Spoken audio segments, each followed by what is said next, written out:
हमारे सामने किसी साध्य की उपलब्धि की बात करता है तो हमारा मन तुरंत मचल जाता है कि हम उसे कैसे प्राप्त करें। मुझे चाहिए। विज्ञापन ही ऐसा किया गया। वस्तु का स्वरूप ही ऐसा है। जब भी जिसने उसकी महिमा गाई वही व्यक्ति उसे प्राप्त करने की इच्छा जाहिर कर देता है। संसार में व्यक्ति मोक्ष जाने के लिए नहीं जन्मता। संसार में व्यक्ति धर्मात्मा बनने के लिए नहीं जन्मता। संसार में व्यक्ति कोई महान बनने के लिए नहीं जन्मता। संसार में व्यक्ति जन्मता है अपनी इच्छाओं को पूरी करने के लिए। इसलिए और उसकी इच्छाएं कभी पारमार्थिक नहीं होती। संसारी व्यक्ति की कोई भी इच्छा पारमार्थिक नहीं होती स्वभाव से। कोई भी इच्छा धर्मात्मा बनने की नहीं होती।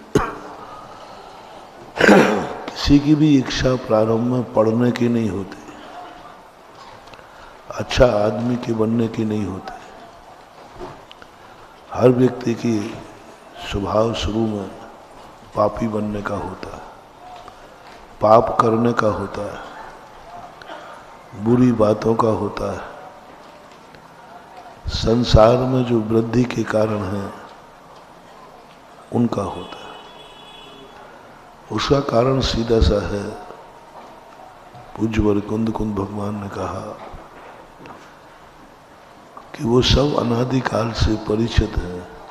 शुद्ध परिचदानुभूता सर्वस्व विकाम भोग बंद कहा। ये सारी की सारे उसने अनंतों बार की। आज तक पंचेंद्रियों के विषयों के सेवन करने का कोई कॉलेज नहीं खुला। किसी को पढ़ाना नहीं पड़ा। वो समस्त स्वतः ही अपने आप सीख जाता है। पशु भी सीख जाता है। लेकिन कोई भी व्यक्ति आज तक जन्म से ही धर्म की इच्छा लेकर पैदा नहीं होते। तीर्थंकर आदि को छोड़ दीजिए। इनमें धर्म की इच्छा पैदा की जाती है। कब होती है? जब कोई समझाने वाला गुरु उसको जो वो भोग रहा है, जो वो कर रहा है, जिसको अच्छा समझ रहा है, उससे भी कुछ अधिक उसकी इच्छाएं पूर्ति करने के लिए हमें वस्तु खोज के दिखाना पड़ेगी। किसी भी व्यक्ति को यदि हम सिद्ध बनाना चाहें तो नहीं बनेगा। किसी भी व्यक्ति को हम अपने अनुसार ढालना चाहें वो नहीं ढलेगा। वो जो चाह रहा है उसकी चाहत को देखो। उसकी चाहत को देखो। वो चाह रहा है कि मेरी इच्छा पूरी होना चाहिए। हम कहें और उस समय उसको पकड़ें जब वो तड़प रहा हो, जब वो रो रहा हो, जब वो दुखी है। मेरी इच्छा पूरी नहीं हो रही है, इसलिए मैं जिंदगी में बहुत हताश हो गया हूं। कोई इच्छा पूरी नहीं हुई। उस समय गुरु के पास एक कला होना चाहिए। वक्ता के पास एक कला होना चाहिए। निर्देशक के पास एक कला होना चाहिए। गार्जियन के पास एक कला होना चाहिए। जो तेरी इच्छा पूरी नहीं हो रही है उसके लिए तू परेशान है, मेरे पास उपाय है उस इच्छा पूर्ति करने का। आप शुरू से उसको धर्म मत थोपो। हम क्या करते हैं, हर व्यक्ति को बोले तेरी इच्छाएं गलत हैं, तेरी इच्छा कभी पूरी नहीं होगी, मेरे अनुसार वो चलते ही नहीं। ऐसे के लिए क्या दशा होती है कि एक दादाजी ने कहा बेटा शांत बैठ जाओ, तो पापा शांत बैठना कैसा होता है दादाजी? बोले जैसा मैं बैठा हूं शांत। अरे तुम लोग भी शांत बैठ जाओ। तो बच्चा बहुत होशियार था, आगरा का था, या यूं नहीं, अभी आगरा नहीं, आगरा संस्थान का था,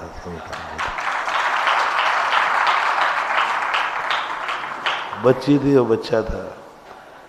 दादाजी ने कहा देखो तुम मेरे जैसे शांत बैठ जाओ बेटा, बिल्कुल शांत। तो बच्चा जल्दी से वहाँ एक चबूतरा था ऊपर, उस पर चढ़ गया। चढ़ते ही वो 5-6 फुट से नीचे कूद गया। बोले दादाजी एक बार तुम मेरे जैसा कूद के दिखाओ। दादाजी कहते मैं नहीं कूद सकता, मैं बड़ा हूं। मैं तो कूद गया ना, देखो इतने ऊंचे से कूद गया, कुछ नहीं हुआ। दादाजी का बेटा मैं नहीं कूद सकता, मेरे हाथ पैर टूट जाएंगे। बोले दादा जब आप मेरे जैसे कूद नहीं सकते तो हम आप जैसे शांत बैठ नहीं सकते।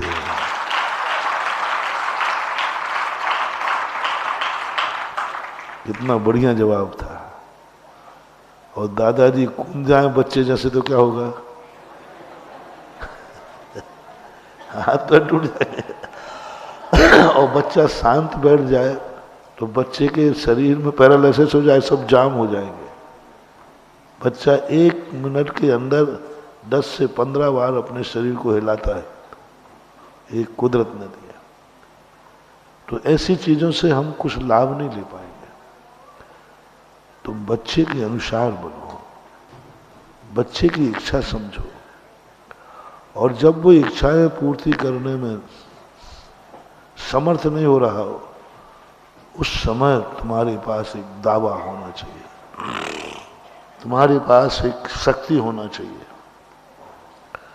तुम्हारा खुद का विश्वास होना चाहिए।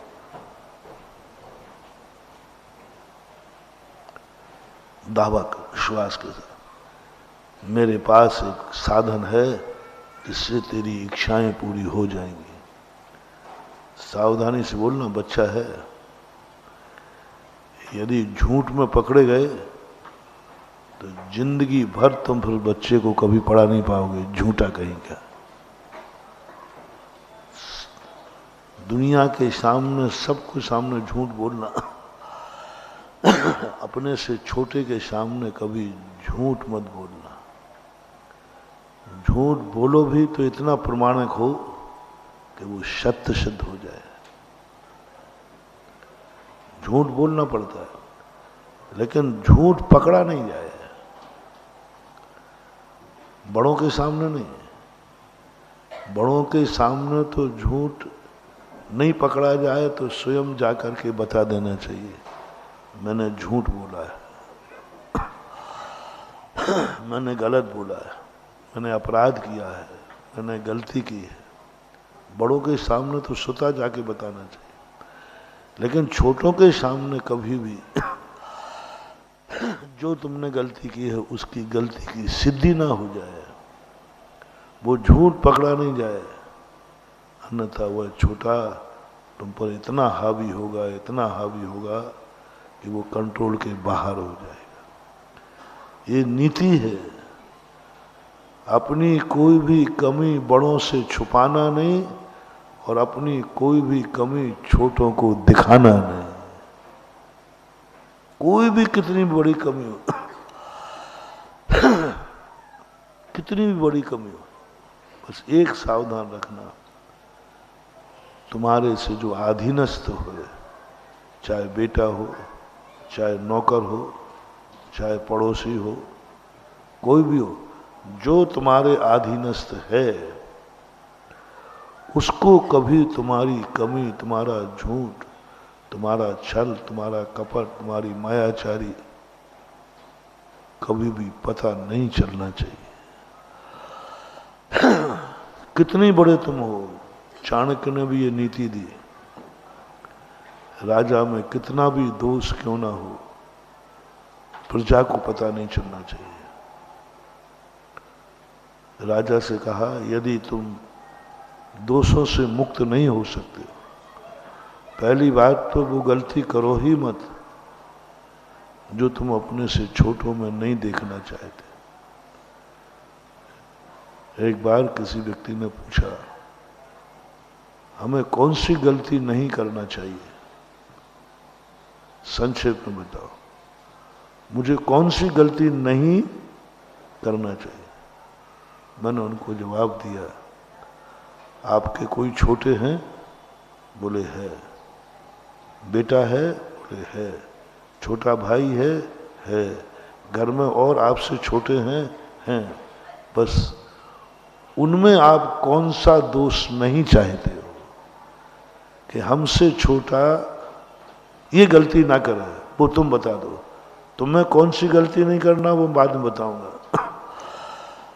तुम्हारे से जो छोटा है, जो तुम्हारे अधीनस्थ है, उसमें तुम कौन सी गलती नहीं देखना चाहते हो। मेरे बेटे में ये गलती नहीं होना चाहिए, मेरे घर में, परिवार में, मेरे परिवार के अधीनस्थ ये गलती नहीं होना चाहिए। ये लिस्ट आप बनाओ,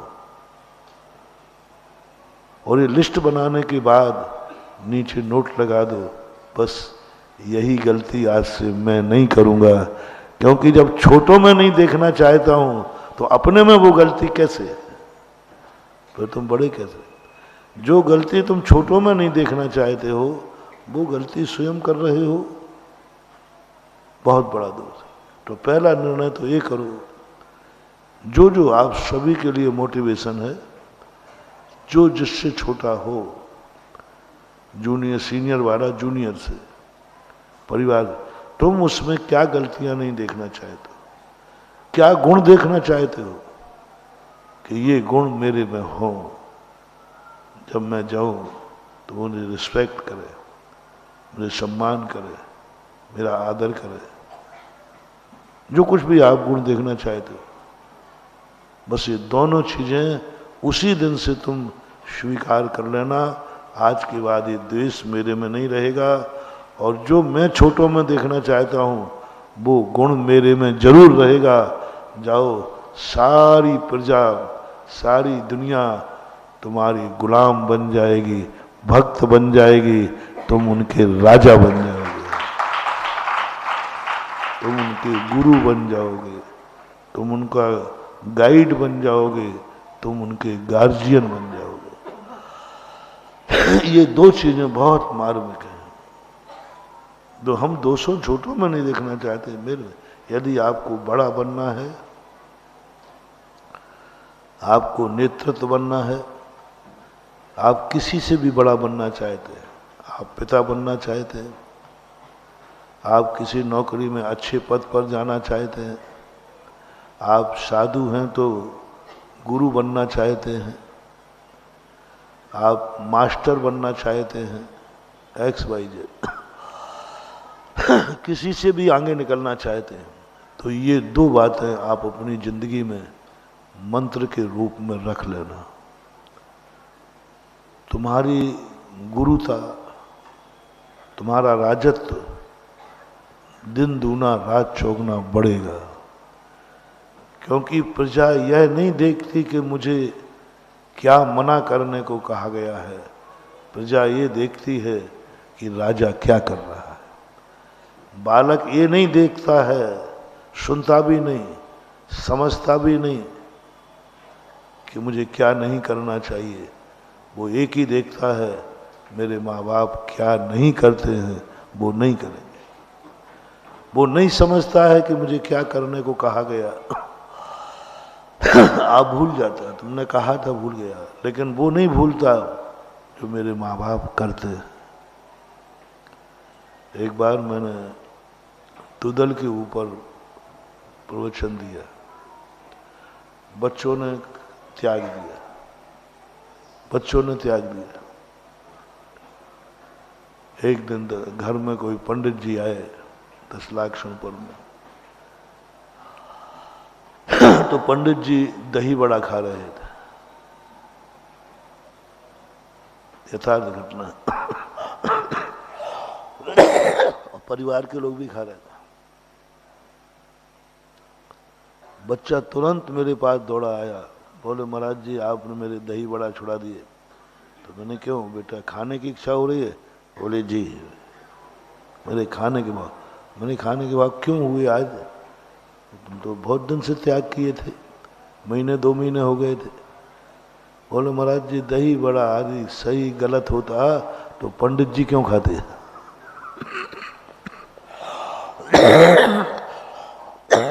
पंडित जी खुद खा रहे थे, हमारे परिवार के माँ बाप खा रहे थे।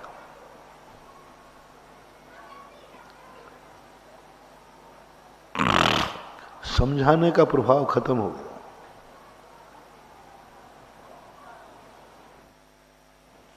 समझाने का प्रभाव खत्म हो गया। 100 बार समझाने के बाद भी बालक ने अपने गार्जियन या पंडित को खाते देख करके आकर्षण बढ़ गया, क्योंकि वो बड़े थे,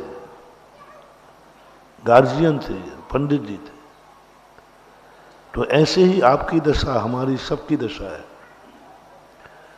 कि हम अपने छोटों के बड़े, छोटों से बड़े बनना चाहते हैं, तो उन दोषों के अपनी जिंदगी में कभी करना मत जो छोटों में नहीं चाहते हो। वह जरूर करना जो अपने छोटों से करवाना चाहते हो। मान लीजिए यह ना हो सके, यह ना हो सके तो कम से कम एक बात जरूर रखना, तुम्हारी वह गलती कहीं छोटों के पकड़ में ना आ जाए। जितना छुपा सको छुपाओ। हर बड़े लोगों को कहना है मेरा, गुरु से लेकर माँ बाप, बड़ा भाई, तुम XYZ, जितनी भी तुम्हारी गलतियां हैं तुम नहीं छोड़ सकते हो तो दूसरा नियम जरूर ले लेना। तुम्हारी गलतियां माफ की जा सकती हैं, तुम्हारी गलतियां माफ की जा सकती हैं, लेकिन उसे माफ नहीं किया जा सकता जिन गलतियां तुमने की और वो तुम्हारे छोटों को पता चल गया। ये है सबसे बड़ा अपराध बड़ों का। ये बहुत खतरनाक अपराध है। पहला अपराध तो एक प्रकार का मान लीजिए 1 नंबर का था कि तुम छोटों में गलतियां देखना नहीं चाहते, स्वयं वही गलती करते हो। छोटों में गुण देखना चाहते हो, तुम्हारे में गुण नहीं है, ये पहली गलती। इससे खतरनाक गलती है कि आपकी गलती, आपकी जो बुराई छोटों को मालूम है। राजा की बुराई प्रजा को मालूम है, गुरु की बुराई शिष्य को मालूम है, बाप की बुराई बेटे को मालूम है। ये अपराध इतना खतरनाक है, अब तुम्हारे लिए कोई नहीं बचा। निधत्त निकाचित कर्मों का बंद होगा, निधत्त निकाचित कर्मों का बंद होगा, और तुम्हें इतना बड़ा अपराध का दोष लगेगा। उसी समय तुम नैतिकता के नाते अपनी राजगद्दी छोड़ देना, अपना गुरु पद छोड़ देना, बेटे के बाप बनना छोड़ देना, गार्जियन बनना छोड़ देना, और तुरंत अपने आप को कहना मैं बड़ा नहीं हूं। अन्यथा बहुत बड़ा दोष आता है। इसलिए अपने जीवन के लिए तीसरी बात जब आपके जीवन में आ जाए, ऐसा परिणाम आ जाए, तो फिर सदा जो दोस्त तुम नहीं छोड़ पाए, बड़े छोटों ने छोड़ दिया, तो कायदा से आप उनके संबंध से शिक्षा ग्रहण करें कि जब यह छोड़ सकता है तो मैं क्यों नहीं।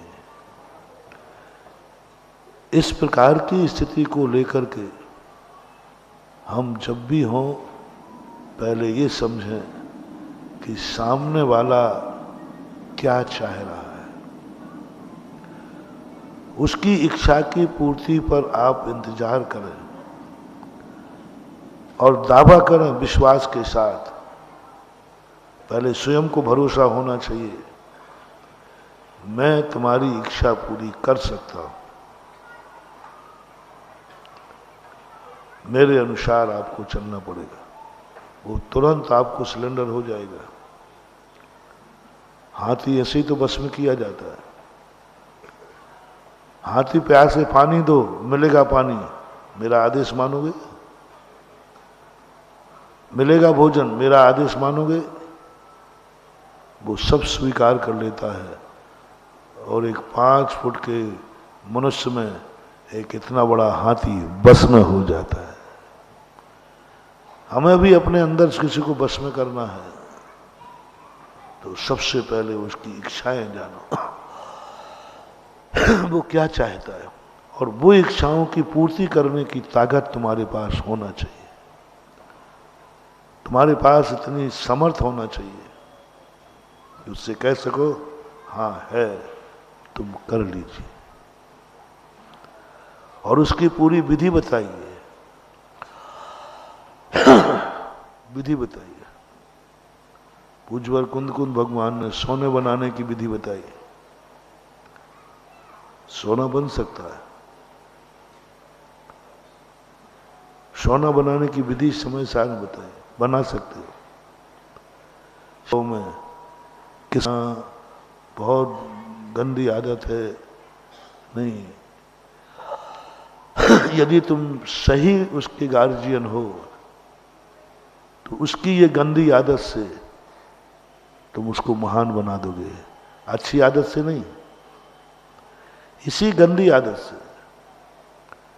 चॉकलेट खाना तुम्हारी दृष्टि में गंदा है,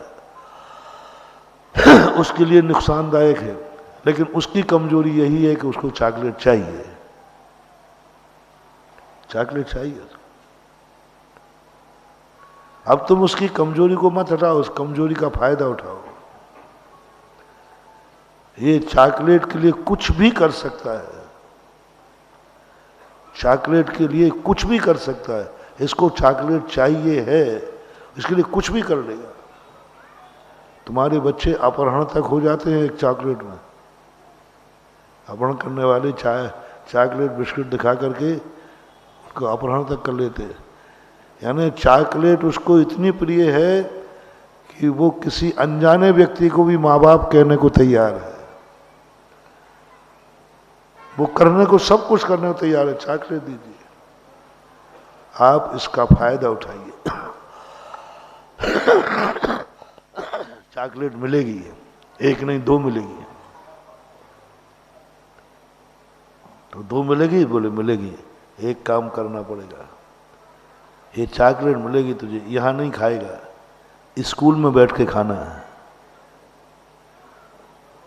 तो बच्चा कहेगा मेरा पापा पागल है, चॉकलेट तो दे रहा है लेकिन का, तो कहते चला जाऊंगा, क्या फर्क पड़ता है, मुझे चॉकलेट मिलना चाहिए, स्कूल में बैठ के मिलना चाहिए।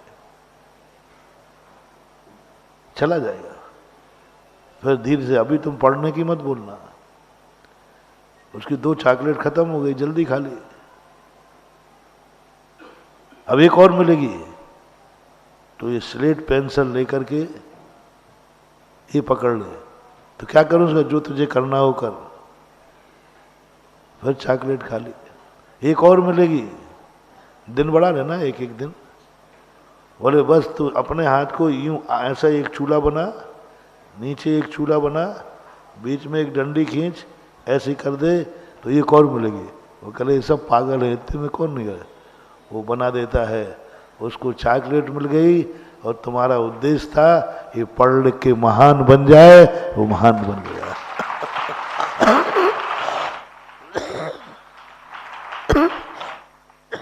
तुम्हारा उद्देश्य क्या था?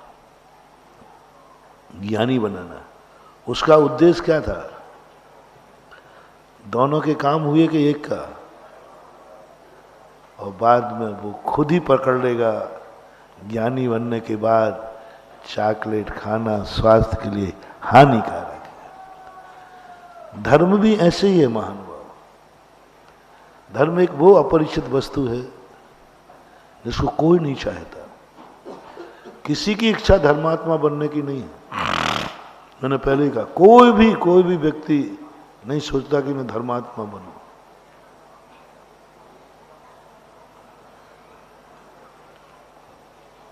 क्योंकि अनादिकाल से उसका संस्कार ही नहीं। अब उसको संसार चाहिए, पंचेंद्रियों के विषय चाहिए, उसको नकारो मत, उसको स्वीकार करके उससे कहो मिलेगा, चक्रवर्ती पद मिलेगा, धन दौलत मिलेगा, रूप रंग मिलेगा, शक्ति मिलेगी, सब मिलेगा, और वो उसको मिल नहीं पा रहा है, असमर्थ है, सब मिलेगा। तुम्हारे सूत्र उस समय, उससे जो तुम सूत्र दोगे बस उसमें उसकी इच्छा निहित होना चाहिए। इच्छा निहित होना चाहिए और इच्छा शक्ति की पूर्ति करने की ताकत होना चाहिए।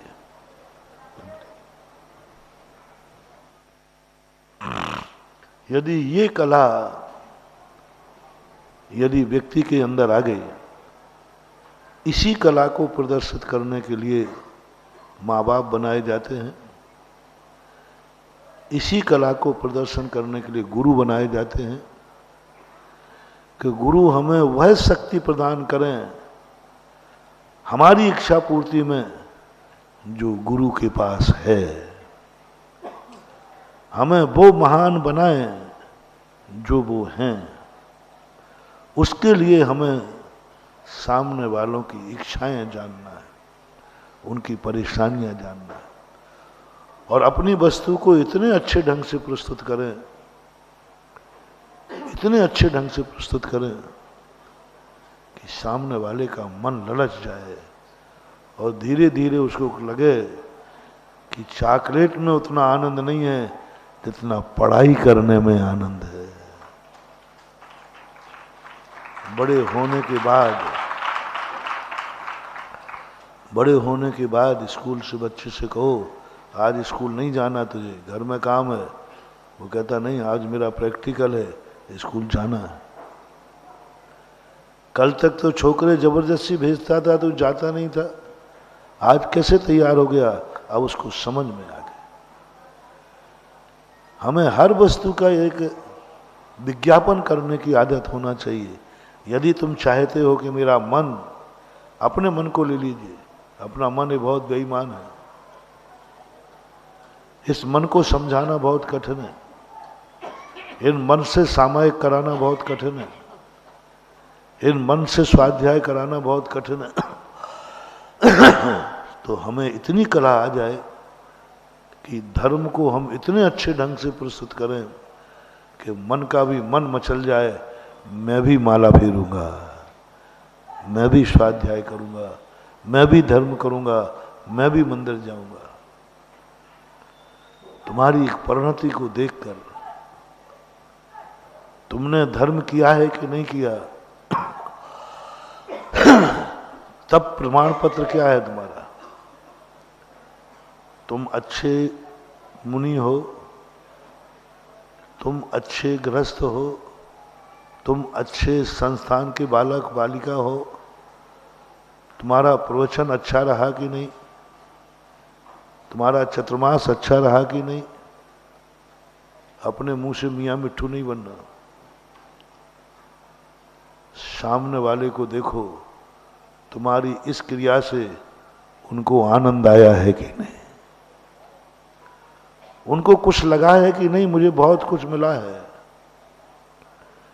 क्या सामने वाले के प्रति अंदर भाव आया तुमने, क्या वो आह्लादित हुआ। यदि वो आह्लादित हो गया तो तुम सफल हो गए। इसलिए 10 मिनट का प्रवचन कराता हूं कि मैं देखना चाहता हूं तुम मुझे खुश कर सकते हो या नहीं।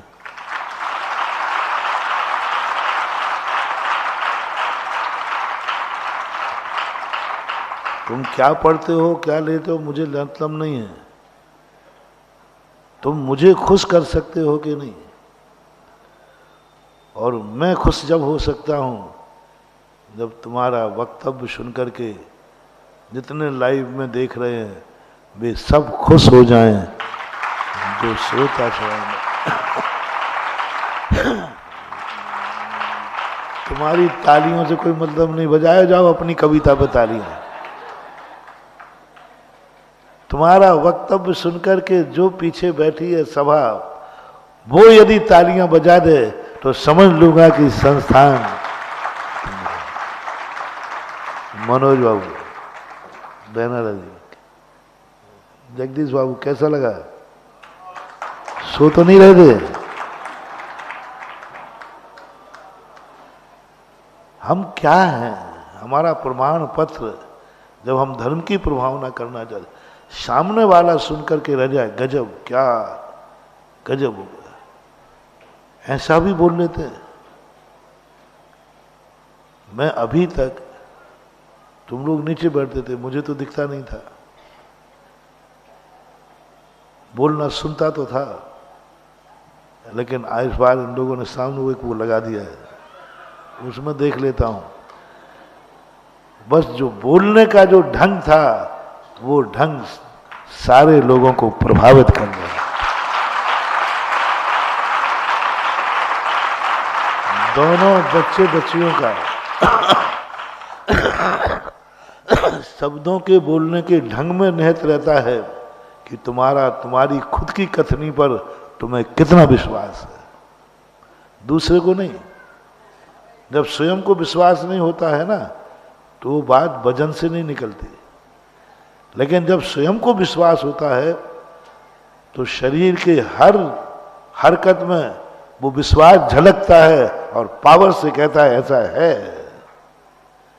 तो आज जो वक्तव्य दे रहे थे यही है, और उसमें भी दोनों में इस बार वक्तव्य बच्ची का नंबर 1 पे रहा।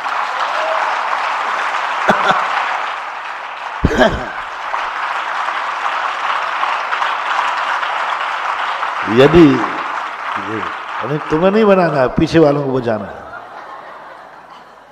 लेकिन यदि बच्ची का नहीं होता ना, तो फिर छात्रावास का बच्चा नंबर 1 पे था ही।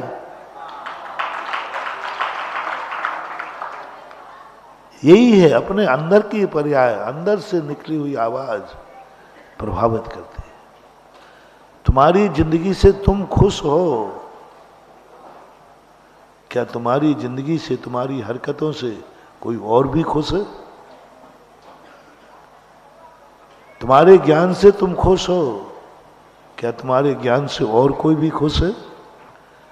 तुम अपने आप को खुश कर रहे हो स्वाध्याय करके, क्या वह स्वाध्याय से किसी और को खुश कर सकते हो? तुमने समझ लिया है तत्व को, क्या दूसरे को समझा सकते हो? क्या दूसरा व्यक्ति भी उतना ही आनंदित हो सकता है? तब सम्यक दर्शन की पूर्णता होती है। सम्यक दर्शन का अर्थ यह नहीं कि स्वयं खुश हो जाना, सम्यक दर्शन का अर्थ यह नहीं कि स्वयं शुद्ध हो जाना, सम्यक दर्शन का अर्थ यह नहीं कि स्वयं ज्ञानी हो जाना। ये 7 पेपर हैं जिसमें व्यक्ति को स्वयं संतुष्ट होना है, स्वयं अपने आप को होना है। लेकिन पूज्यवर समंतबद्ध महाराज एक अंतिम प्रश्न ऐसा रख दिया जो बहुत कठिन था।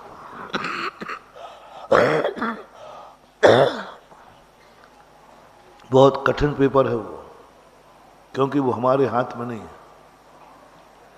हमारे हाथ में जो चीज है वो ठीक है, हमारे हाथ में नहीं है, वो दूसरों के हाथ में है।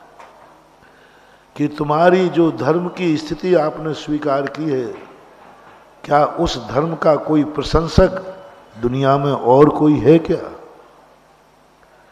तुम मंदिर जाते हो, क्या किसी तुम्हें अच्छा लगता है? क्या किसी और को भी अच्छा लगता है? अंतिम पेपर है, बहुत महत्वपूर्ण पेपर।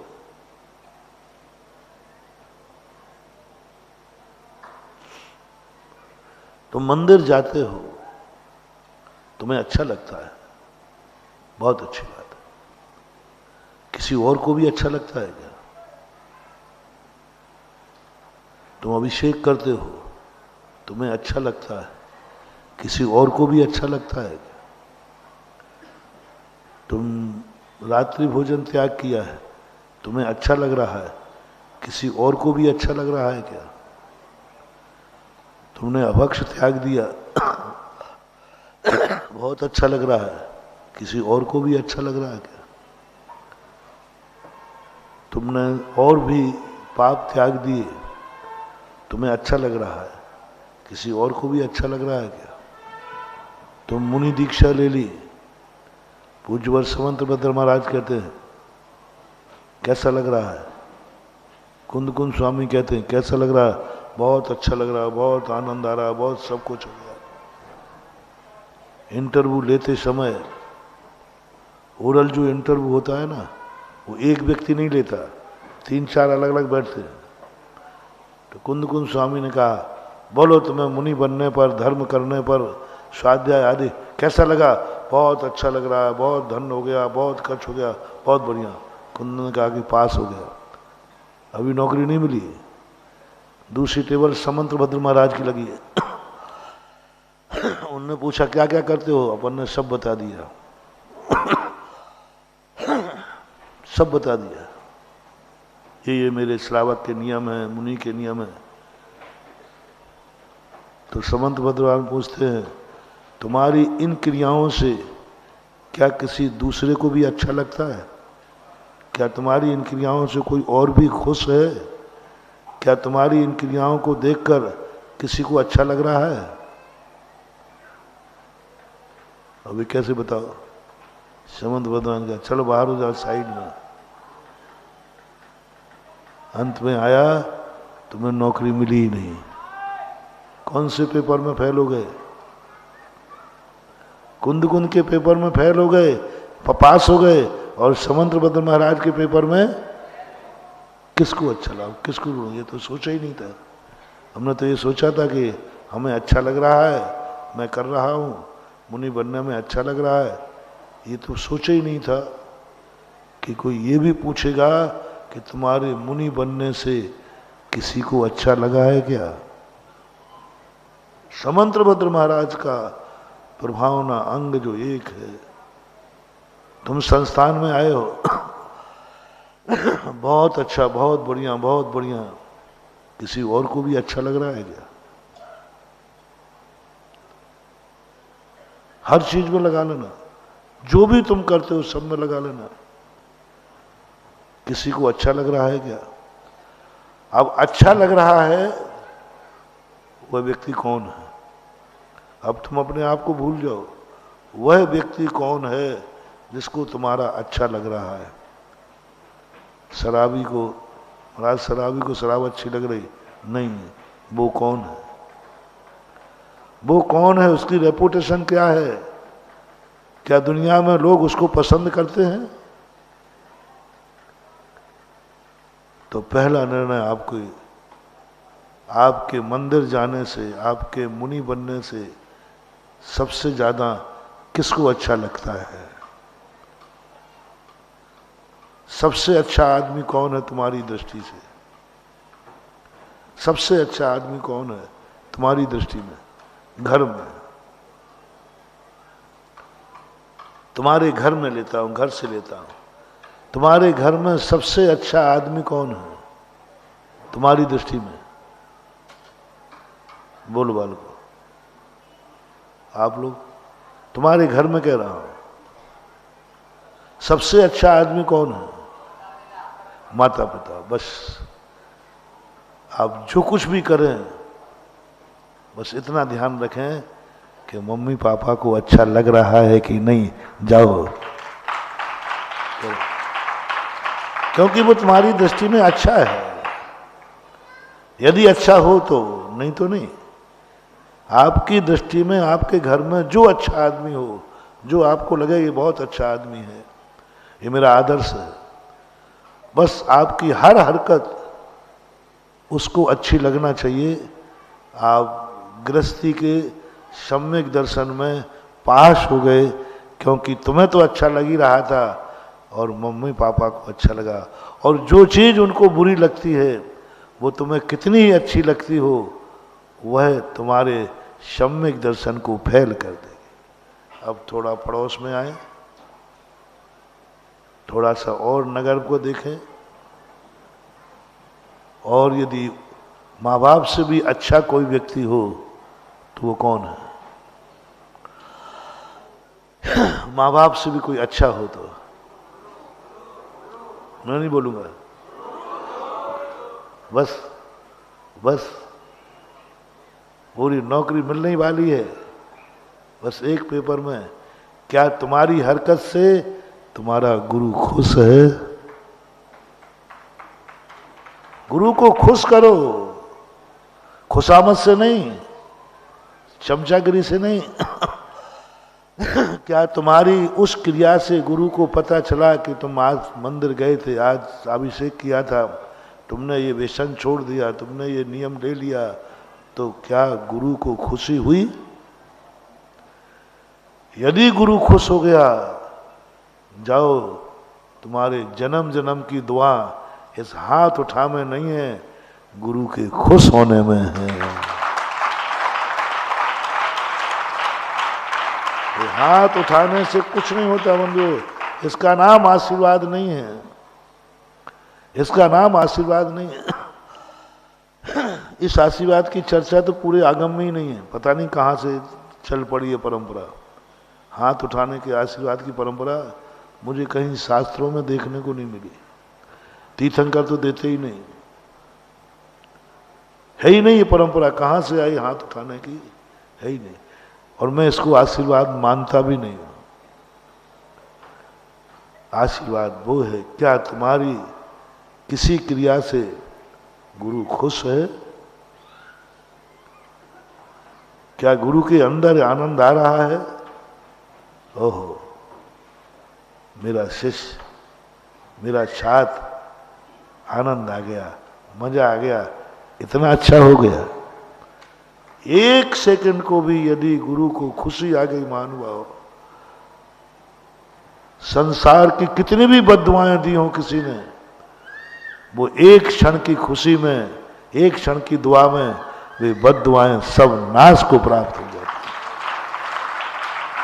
कितने बड़े अभिशाप हों, कितनी बड़ी नकारात्मक ऊर्जाएं हों, बस एक बार गुरु के अंदर आना चाहिए। ओहो, हम गुरु को पाकर के तो धन्य हुए हैं, बहुत बार कल्याण नहीं हुआ, कल्याण नहीं हुआ। गणधर परमेष्ठी जैसे गुरु पाए हमने, अरहंत जैसे परम गुरु पाए हमने, लेकिन हम खुश, हमारा कल्याण नहीं हुआ। कितने ही सच्चा देव, सच्चा गुरु, सच्चा साथ, अच्छे माता पिता तीर्थंकर जैसे, तीर्थंकर जैसे दादा मिल जाएं, भरत चक्रवर्ती जैसे पापा मिल जाएं, भरत बाहुबली जैसे चाचा मिल जाएं, तो भी तुम्हारा कल्याण होगा नहीं। समोषण में मिल जाएं, नहीं। और तुम कह रहे हो मैं धन्य हो गया भगवान को पाकर के, मैं धन्य हो गया ऐसे गुरु पाकर के, ऐसे भगवान पाकर। इससे मात्र भगवान, सच्चे भगवान मिलने से यदि आप खुश होते हो तो मात्र स्वर्ग मिलेगा, पुण्य का ही बंध होगा। और पुण्य सो किम होदि सुशीलम, जब जब हम भगवान को पाकर आह्लादित होते हैं, सच्चे गुरु को पाकर आह्लादित होते हैं, तब हमें पुण्य का बंध होता है। पुण्य का बंध होता है, मानवा बंध होता ही है, क्योंकि हम गुरु से रागान्वित हुए हैं,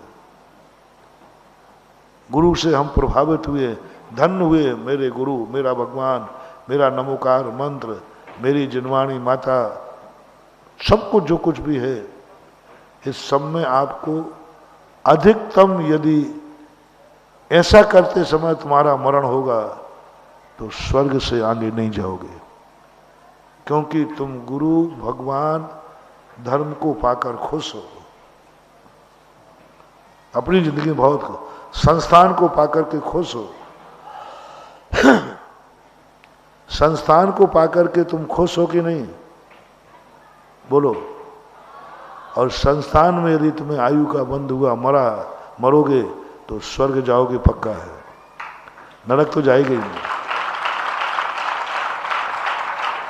नरक वो जाएगा जो संस्थान में रह करके दुखी है,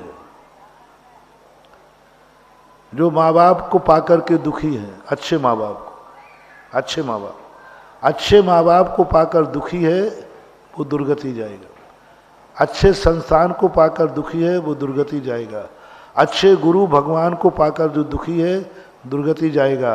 अच्छे आचरण से जो दुखी है वो दुर्गति जाएगा।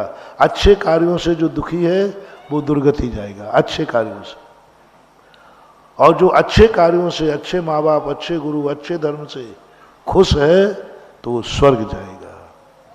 फैसला आपके हाथ में। संस्थान को पाकर के तुम सुख खुश हो, ओहो कितना वातावरण, धार्मिक वातावरण, कितना बढ़िया वातावरण, और मुझे समय सार में संस्थान में हूँ, आज गुरु के मुख से समय सार पढ़ने को मिल रहा है, खुशी है। तो और भी हॉस्टलें हमारी खुली हुई हैं, लेकिन उनको ये सौभाग्य नहीं है। कोटा के अंदर 2-2 हॉस्टलें खुली हैं, बच्चों की और बच्चियों की भी हैं, मेरी आशीर्वाद से खुली। उनको ये सौभाग्य नहीं है, वो धर्म की कोई किताब नहीं पढ़ते, वो यहाँ आके समय सार नहीं पढ़ते, एक दिन को भी नहीं आना पड़ता, एक दिन भी नहीं आना यहाँ, एक दिन भी नहीं। वो हॉस्टल भी मेरे आशीर्वाद से। और तुम्हें ये हॉस्टल है। अब तुम्हें ये विशेषता, उस हॉस्टल में महाराज की दोनों हॉस्टलें, उस हॉस्टल से इस हॉस्टल में रहने में यदि आपको आनंद आ रहा है कि धन्य है, कम से कम मुझे 10-12 दिन महाराज के पास रहने मिल रहा है, तो तुम्हारे पुण्य का, और तो तुम्हारे पुण्य का बंध है। और यदि ये भाव आ रहा है कहाँ के फंस गए इस हॉस्टल में, उस हॉस्टल में रहते तो अच्छा था, तो फिर पाप का आश्रय हो रहा है, होता है कई बार।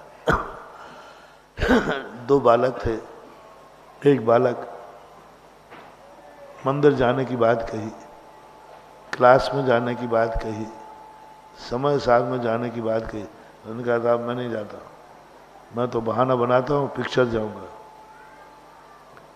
वो बहाना बना करके पिक्चर चला गया। एक छात्र आ गया, नहीं मैं तो जाऊंगा, फिर डांट पड़ेगी, पकड़ा गया तो फाइन लगेगा, इस डर के कारण आ गया, डर के कारण आया वो। और यहाँ समय सार पढ़ते हुए सोचता है, देखो मेरा दोस्त इस समय टाकीज में होगा, फलानी पिक्चर हो रही होगी, फलाना हीरो की पिक्चर थी वो, फलानी, ओह मज़ा आ रहा, मैं बुद्धू कहाँ का पड़ गया, यहाँ आ गया। अब वो समय सार की क्लास में बैठकर कहाँ पहुँच गया, जो टाकीज में था फिल्म देख रहा था, वो कहता है मैं कितना पापी हूँ, मैंने कितना गंदा काम किया।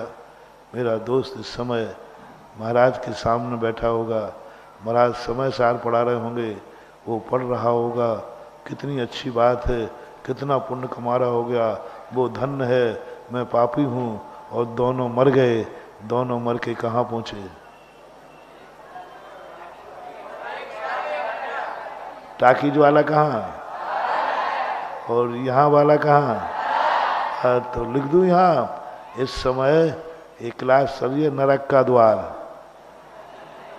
समय सार के बैनर पर इस समय सार क्लास नरक का द्वार, और टाकीज पर लिखवाता हूँ। क्या बात है, महत्व किसका है। वो टाकीज में बैठ करके भी समय सार पढ़ रहा है, और तुम समय सार पढ़ते हुए भी पिक्चर देख रहे हो। आनंद की अनुभूति चाहिए। धर्म पढ़ना, संस्थान में पढ़ना, मुनि बनना, व्रत लेना, ये सब कोई मायना नहीं रखता। जैन दर्शन कहता आनंद की अनुभूति बताओ। क्या आपको अवभाग्य लग रहा है? क्या ऐसा लग रहा है संस्थान में, ओहो मेरे जन्म जन्म तर गए, संस्थान में वाला भी भूखों नहीं मर रहा है, बाहर वाला भी भूखों नहीं मरेगा। लेकिन मैं दोनों काम कर रहा हूं, जीविका भी चल रही है और जीविका उद्धार भी। क्या देखो आज हमारे इस उम्र में समय सार, इस उम्र में धर्म की बातें, अपने आप को इस उम्र में हम प्रवचन करने लगे, इस उम्र में हमें तत्वार सूत्र याद आ गया, इस उम्र में मैं समय सार पढ़ रहा हूं, बस आनंद आनंद आनंद, ऐसा उछाओ कि संसार में इससे बड़ा पुण्य मेरे जीवन में कभी आ नहीं सकता। जिनवानी को पढ़ते समय बस एक आनंद उछलना चाहिए, मैं कितना पुण्यात्मा हूं, जिनवानी पढ़ रहा हूं, जिनेन्द्र देव की वाणी पढ़ रहा हूं, मैंने कितना पुण्य किए, आज मेरे हाथ में जिनवानी है, कितने पुण्य अभाग्य। बस वो है ज्ञान का क्षय उपशम, उस ज्ञान से हमारा ज्ञान बढ़ेगा जितना हम अभाग्य। समय सार जो महामुनि महाराज पढ़ते, महामुनि महाराज का ग्रंथ मुझे पढ़ रहे हैं और वो भी मुनि महाराज के मुख से पढ़ रहे हैं, जितना आनंद तुम्हारा उछलेगा समझ लेना आज तुम सामान्य हो, अगले श्रुत केवली बनने का बीजारोपण हो गया। बिना बस आनंद। दूसरी बात जो मैं आज कह रहा था, क्या तुम्हारी इस क्रिया से किसी और को भी आनंद आया? मैं पूछना चाहूंगा आगरा वालों से, संस्थान के अभी 3 दिन अधिवेशन हुआ और अभी भी आपके पास आए, आपको कुछ अच्छा लगा? खर्चा बहुत हो गया है जगदीश बाबू, जगदीश बहुत खर्चा हो गया पर तो 8 दिन में। भार लग रहा है कि सौभाग्य? यदि भार लग रहा हो तो हमारा दुर्भाग्य है और तुम्हारा भी दुर्भाग्य है। और यदि आगरा वालों को सौभाग्य लग रहा हो, पैसा तो हाथ का मैल है, लेकिन ऐसे धर्म यहाँ सिखाया जा रहा है, ऐसे भी लोग होते हैं। 500 पंडितों को देख करके विदेशी लोगों के दांतों तले उंगली दबा ली। आज भी ऐसा है क्या? मेरे पास समाचार आया अभी स्नातक, ऐसे भी इतने विद्वान, आज भी पंचम काल में इस समय ऐसे लोग हैं, इतने विद्वान हैं, इतने पंडित हैं, आश्चर्यचकित रह गए। जो उनकी हमने वो आनंद सुना ना, महाराज आनंद आ गया, देखकर आनंद आ गया, देखकर आनंद आ गया। मैंने तुरंत कहा सफल हो गया संस्थान।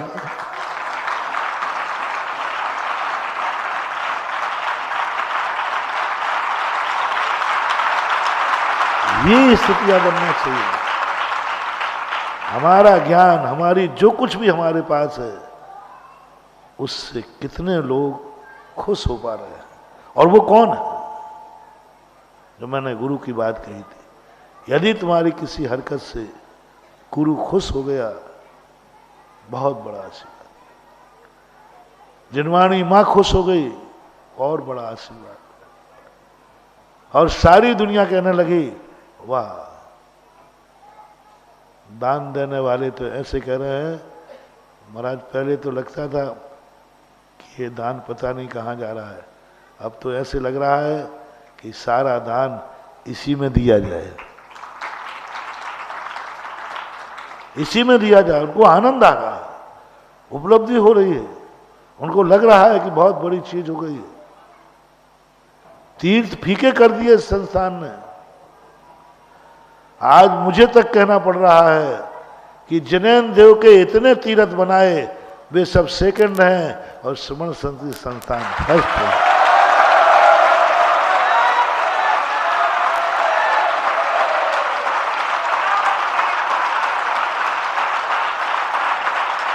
और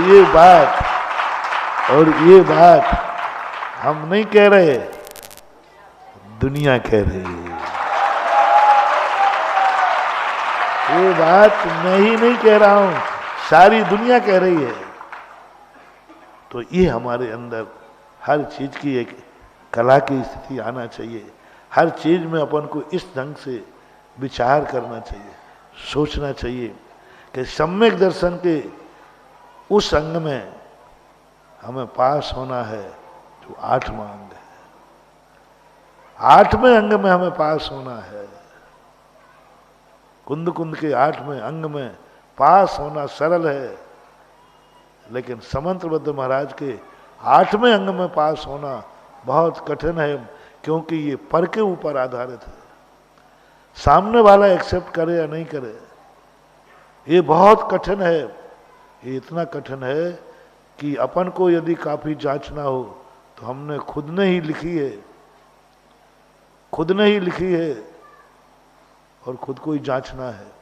सत्य लिखा है, सत्य मान लूंगा, लेकिन ये तो बोर्ड की परीक्षा है, पेपर भी बाहर से बन के आएगा और जांचने वाला भी। अब उसकी दृष्टि में सत्य उतरना है, उसकी दृष्टि में खरा उतरना है, बहुत बड़ी चीज है, बहुत बड़ी चीज। प्रवचन, जब कोई व्यक्ति प्रवचनों को देख करके जनता बाय बाय कह देती है, समझ लेना समंत्रभद्र महाराज की क्लास में तुम पास हो गए। तो ये चीजें हमारे पास किसी भी ज्ञान के लिए वस्तु को यदि हम चाहते हैं तो हम सामने वालों के सामने इतना प्रभावित करें, इतना कि वो सब कुछ छोड़कर इसे पाने का भाव आ जाए। बाजार में शोरूम होता है, व्यक्ति लेने नहीं जाता वो वस्तु, लेकिन वो लेके आ जाता है। लेने नहीं जाता वो, लेने सब्जी लेने गया था, 2 आइटम लेने आ गया था और वो 4 आइटम लेके आ गया। बोले कैसे? बोले देख करके और उसकी महिमा जो गाई गई वो देखकर मेरा मन हो गया कि ये भी ले लो। ऐसा ही अपनी जिंदगी का एक ऐसा माहौल बने। ये धर्मात्मा नहीं बनना चाहते हैं, ये धर्म नहीं करना चाहते, इनकी इच्छा भी नहीं है। कोई भी संसार, जो मैंने प्रारंभ में कहा, कोई भी व्यक्ति की परमार्थी बनने की इच्छा नहीं है, कोई भी व्यक्ति की धर्मात्मा बनने की इच्छा नहीं है। प्रारंभ में कोई नहीं चाहता, कोई मंदिर नहीं जाना चाहता।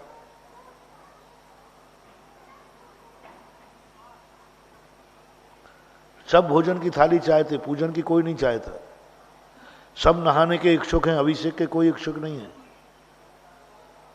अब अपन लोगों का कर्तव्य है कि अपन इस ढंग से दुनिया में प्रस्तुत करें कि वो नहाने के बाद अभिषेक करने भी आ जाए। अब वो कला तो अपन को खुद को सीखना है। कंपनी के सेल्समैन बनो। कंपनी, अच्छी जो कंपनियां होती हैं वे कंपनियां नहीं चलाती हैं। उन कंपनियों को कौन चलाता है? सेल्समैन चलाता है, विज्ञापन चलाता है, सेठ नहीं चलाता। इस धर्म की कंपनी को महावीर स्वामी नहीं चलाएंगे, इस धर्म की कंपनी को धर्म नहीं चलाएंगे। इस कंपनी के सेल्समैन हम और आप हैं। हम लोगों को इस कंपनी को चलाना है। इस कंपनी को हम और आप हैं।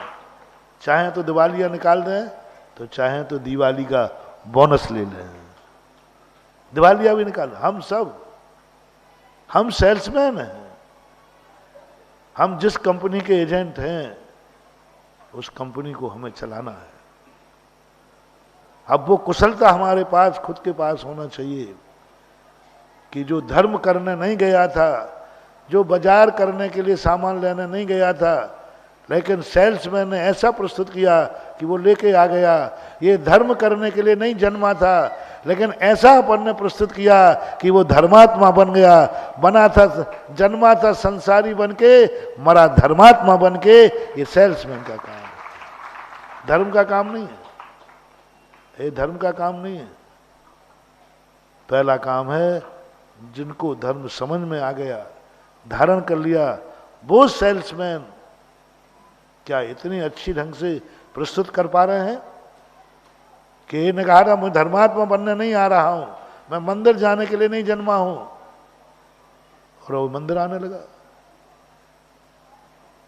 वो तो रोटी खाने के लिए जन्मा था, वो तो पूजन करने आ गया।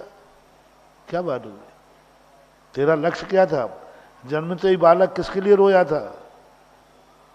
पेट के लिए, भोजन के लिए रोया था। भोजन लाओ लाओ लाओ, इसके लिए रोया था। ये तो सुबह उठ के पूजन करने आ गया। लक्ष्य नहीं था उसका, उसका लक्ष्य था भोजन करना। और ये क्या चमत्कार हुआ कि वो भोजन करने के पहले पूजा करने लगा। ये किसकी महिमा है?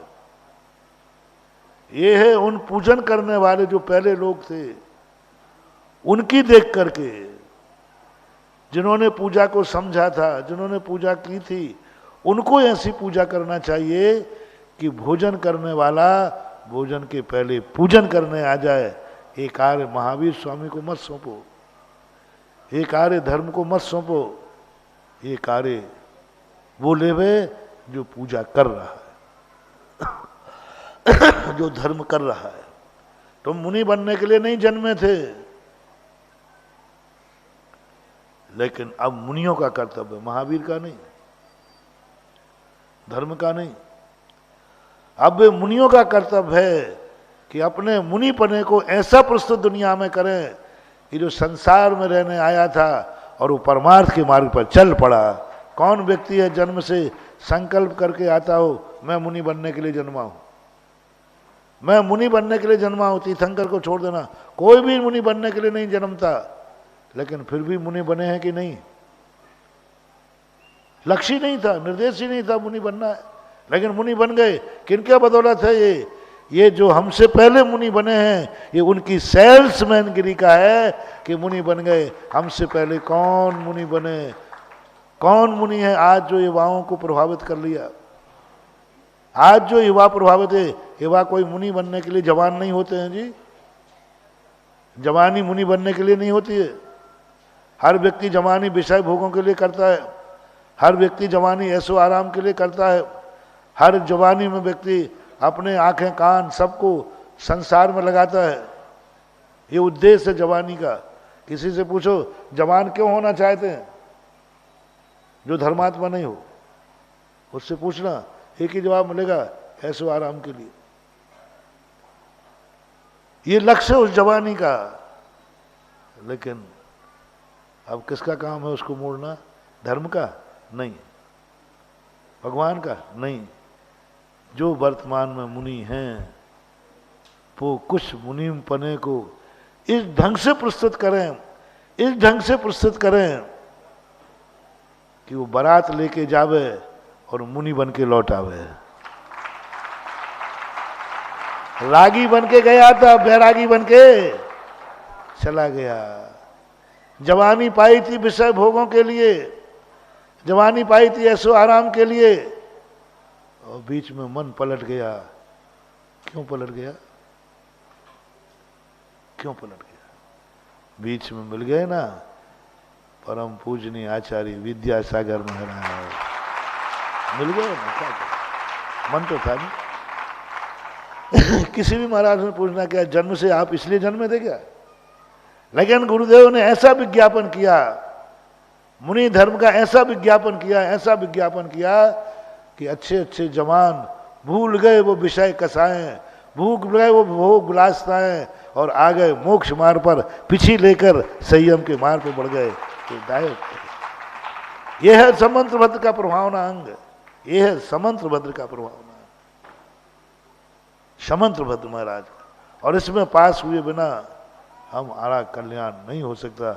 हम स्वर्ग तक जा सकते हैं, लेकिन यदि हमारे क्रिया से दूसरा भी प्रभावित हो रहा है, बहुत बड़ा काम हो जाएगा, बहुत बड़ी स्थिति बन जाएगी। क्योंकि हमने सामने वाले को इतना आकर विज्ञापन दे दिया कि वो नहीं चाहते हुए भी, उसका लक्ष्य नहीं था, नहीं अब तो मैं मुनि बनूंगा, मैं तो मुनि बनूंगा, ऐसा शास्त्रों में आता है। ऐसे ऐसे रागी और भूदेव भावदेव थे इतने रागी थे संसार में, इतने रागी थे। रास्ते में जाकर के एक मुनिराज का दर्शन हुआ। इतना राग था कि उन्होंने अपने परिवार पत्नी को, पीहर भी साथ में ही जाता था, दोनों में घनिष्ठ राग था। तो वहां मुनि महाराज मिले रास्ते में, तो उनके दर्शन करने बैठ गया। मुनिराज का उपदेश चल रहा था। मुनिराज की चर्या को देखकर वो वहां से जाना ही भूल गया। तो साले साहब साथ में थे, बोले जीजा जी आगे चलना है, यात्रा अभी लंबी है। वो तो उनकी सुनी नहीं। तो जी साले बोले जीजा जी क्या दीक्षा लेने का भाव है क्या? तो पत्नी कहती है ये क्या खाक दीक्षा लेंगे जो मुझे 3 दिन को नहीं छोड़ सकते। बस ये शब्द कान में पड़ा और वो पड़ा रह गया कान में। और महाराज को देखते देखते देखते देखते केसवन चालू हो गए, मुनि दीक्षा हो गई। 1 मिनट का खेल। रथ खड़ा हुआ है, रथ खड़ा हुआ है, रास्ते में महाराज मिले हैं, रथ खड़ा हुआ है, आगे चलेंगे, चलो दर्शन कर लेते हैं। दर्शन करने के लिए उतरे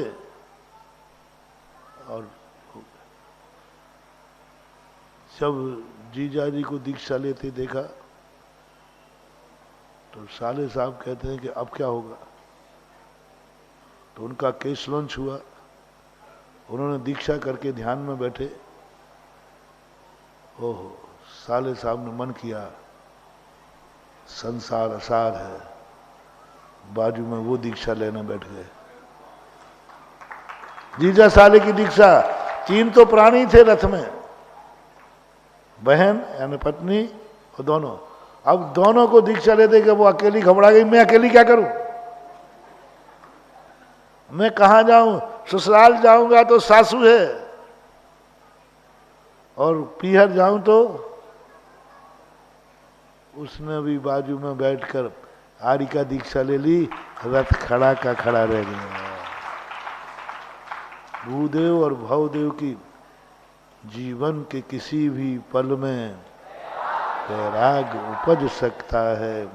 संसार में रहकर प्राणी संसार को तज सकता है, तज सकता है, अपने में दम हो तो। आगे वालों में दम हो तो पीछे वाले तज सकते हैं, और आगे वाले की भी दुम हिला रहे हो तो। आगे वाले में दम थी। जो महाराज वहां बैठे थे, जो उपदेश वहां दे रहे थे, उनको उपदेश देने की कला ऐसी थी, उपदेश देने का प्रस्तुति करना ऐसा था कि इतने बड़े रागी को वीतरागी बना दिया। इतने बड़े रागी को, पहली कथा है, रागी से वीतरागी बहुत बने, लेकिन स्वयं बने, कुलभूषण देशभूषण भी बने, नेमिनाथ भगवान खुद बने। लेकिन यहां वो कला बता रहा हूं, महाराज का उपदेश ऐसा कलावान था, ऐसा आकर्षित था कि इतने बड़े रागी को एक क्षण के अंदर भी, एक क्षण में भी वीतरागी बनाया जा सकता है। ये कला धर्म की प्रभावना करने वालों के अंदर होना चाहिए कि हमारी ऐसी कला हो कि एक क्षण में भी रागी को वीतरागी बना दूं, कसाई को निष्कसाई कर दूं, पापी को अंजन चोर जैसे पापियों को भी धर्म के मार्ग पर लगा दूं। कला होना चाहिए, जोर जबरदस्ती नहीं, दादागिरी नहीं, गुंडागिरी नहीं, जबरदस्ती करके मत बनाना, भाग जाएगा। हाँ नहीं तो तुम जबरदस्ती को महाराज जी अब हम पकड़ के बनाएंगे। अब पकड़ करके 4 लोग पकड़ेंगे, केसरंज करके पीछे कमंडल पकड़ा देंगे, वो भाग जाएगा। पुष्प डाल जैसा। अंदर की बात है, अंदर का परिवर्तन करो, बाहर के परिवर्तन से कुछ नहीं होगा। कसाई बढ़ेगी और वो तुम्हें और कोसेगा, बद्दुआएं और देगा, बद्दुआएं और देगा, जबरदस्ती नहीं। महावीर चाहते तो सारी दुनिया के लिए अपना भक्त बना लेते, 100 धर्मबंधु बना देता, 1 मिनट लगता उसको। लेकिन उसने कहा नहीं, जबरदस्ती नहीं बनाना, देवता चाहें तो सारे पापियों को पाप से मुक्त कर दें, सारे बूचड़ खाने बंद करा दें, लेकिन नहीं करेंगे। वो कहते जबरदस्ती नहीं बनाना,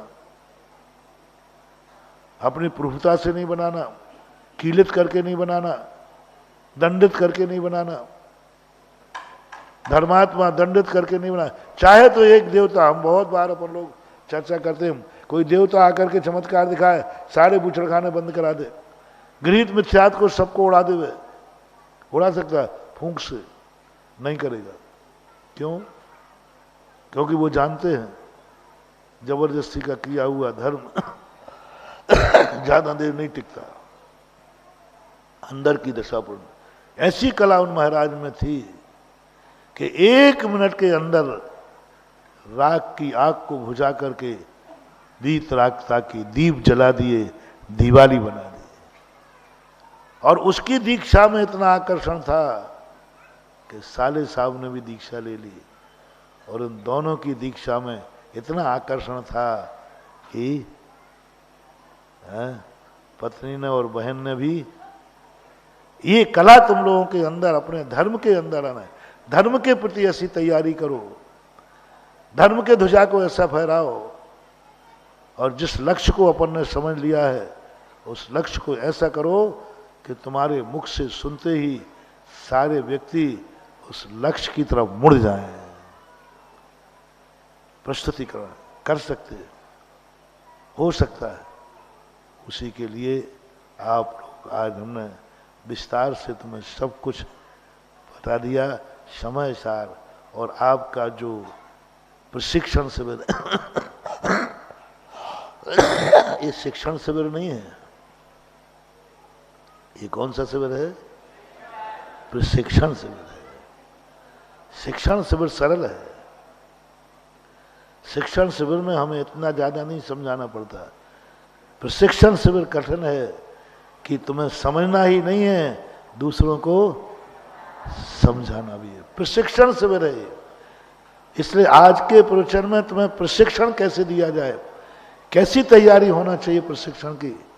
पहले तो स्वाभिमान होना चाहिए कि हम जैन धर्म के एजेंट, सेल्समैन हैं।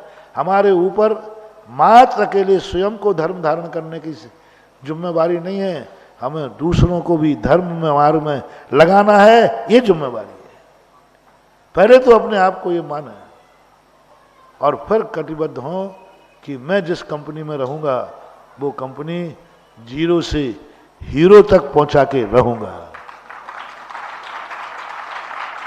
मैं जिस कंपनी का हूं उस कंपनी को ऊंचाई सेल्समैन पहुंचाते हैं, अपन सब पहुंचाएंगे चिनैन देव की कंपनी को, धर्म की कंपनी को। और लोगों को बात धोके कहना ही पड़ेगा, इनको प्रशंसा करना ही पड़ेगी। आगरा वाले कितने ही पागल हों, हाँ ये लोग वैसे दूसरी क्वालिटी के पागल थे, लेकिन इस चतुर्मास में हर कार्यक्रम को देखकर लट्टू हो रहे हैं, पागल हो रहे हैं, दीवाने हो रहे हैं। क्योंकि इनको देखने में आ रहा है। मैं नहीं कह रहा हूं इनसे, आज तक मैंने इनसे कहा हो कि भाई जो कार्यक्रम है इसकी थोड़ी प्रशंसा करना, इसके अंदर से निकल रही है, अपने आप निकल रहा है। और अंदर का निकला हुआ आह्लाद अलग देखने में आता है। क्यों ना अपने अपने समय सार को अपन अंदर से निकालें, क्यों ना अपना प्रवचन अंदर से निकले, क्यों ना महावीर स्वामी की जयकार अंदर से निकले, क्यों ना अपने गुरु का नमोस्तु अंदर से हो, बाहर से क्यों ना नमोकार मंत्र की माला अंदर से फिरे, क्यों ना हमारा त्याग अंदर से हो, क्यों ना हम संस्थान में पढ़ने में गर्व महसूस करें, अंदर से गर्व महसूस करें, अंदर से आना चाहिए अनुभूति। और ये गर्व यदि हमारे अंदर आ गया फिर हम दूसरों को भी गौरवान्वित करेंगे। हमारे गर्व से दूसरों का गर्व होता है, हमारे गर्व से दूसरों को गर्व होता है। यही तो हमारे जीवन का लक्ष्य है। हमारे अच्छे रास्तों से चलने पर सैकड़ों इस रास्ते पे चलते हैं हम, यही तो हमारा लक्ष्य है कि हमारा ऐसा बनाओ, रास्ते चल करके हमें मंजिल नहीं पाना है, हमें चल करके पीछे वालों को रास्ता बनाना है।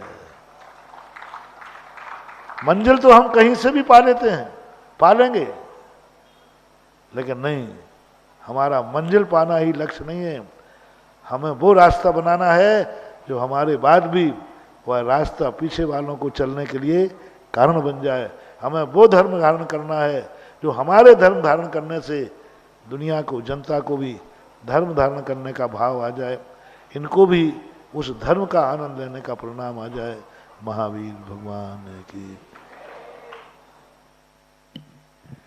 हम स्वयं के रोल मॉडल बने।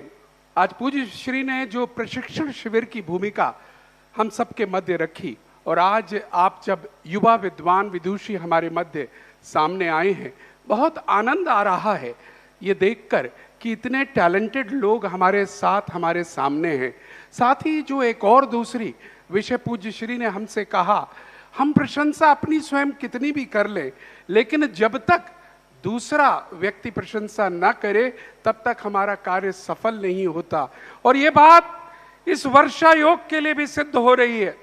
और उसके लिए, क्योंकि मैं आपके और पूज्य श्री के बीच की कड़ी, संचालक, एंकर जो भूमिका निभाता है, वो दो के बीच की कड़ी है।